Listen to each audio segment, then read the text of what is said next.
To understand, are you saying relationships should be based on physical attributes, but then simultaneously blame men for dumping you for a younger, more good-looking girl once you get a bit older? The purpose of the hijab was to ensure that relationships would not be based on looks, but rather on authenticity. Authenticity means being ourselves and being able to speak our inner thoughts, grounded in logic out loud without fearing abandonment. But only accepting a more reasoned counter-argument, grounded in logic and justice for all, consistent over time, by understanding the long-term ripple effects of all actions upon the collective lives of all. A hijab is not only for women, but as you see, I am wearing one too, or have to shave my head bald, so we all look the same when going outside. Islam is about unity and equality. Today we are all trying to compete with each other based on looks, which has caused us to be sexualized. Let's take, for example, if you had 2 daughters, because you were challenging the purpose of the hijab while you're a girl. That is why I take the 2 daughters as an example in this context. In this example, you have 2 daughters.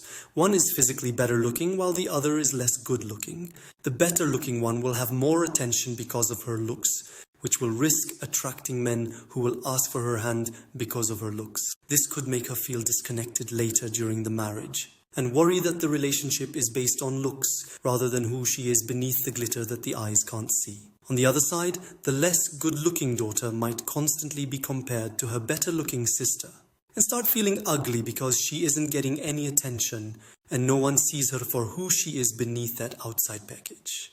So, Islam being the last continuation of the Abrahamic teachings, documented or shared understood logic in the book of life called the Quran.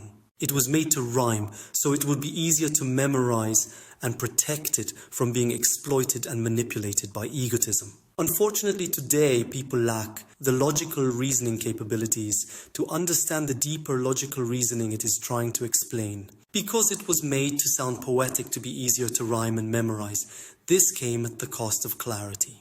The hidden truth it was trying to explain, which 2 billion Muslims misunderstand today, was to make sure men wouldn't just value a woman for her looks.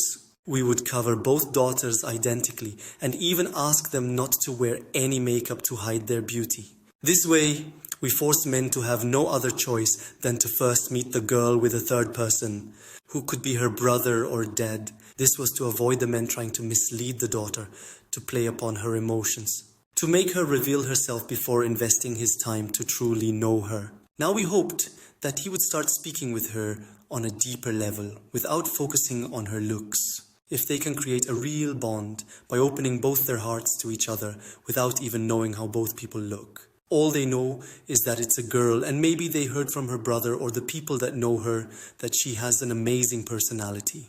The brothers will keep the look secret to avoid the relationship being based on a physical expectation rather than authenticity. Once they both are convinced that their inner bond is strong enough, and their physical appearance will not break that bond, as they both understand that looks are temporary, but personality is what lasts regardless of time.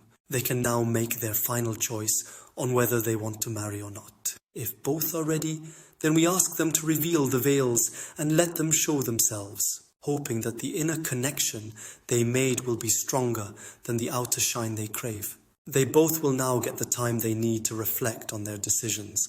And if they come back whenever they feel ready, as we cannot pressure or push, because a marriage must be with full consent and carries a weight of responsibility, we let them know that if they don't want to continue, we will appreciate their honest and truthful answer, and will not blame them, talk bad about them, or look down upon them. There cannot be any type of pressure. Once they have reflected and come back and say they don't care about looks, but care about the person behind the physical appearance, and that their love is with that soul, that the eyes can't see but their soul can feel, then we trust that this marriage will have a meaningful existence. Now we can have faith in both their choices and go to sleep with peace in our minds, as the last thing we want is to worry if she will be seen and valued for who she truly is. The last thing we want is to see our daughter crying in secret because she got replaced by a better looking girl, like how kids replace their old toys for new ones. Not realizing how much it can hurt the one that's getting replaced because her inner authentic self wasn't enough. No one will be young and beautiful forever, but personality will stay.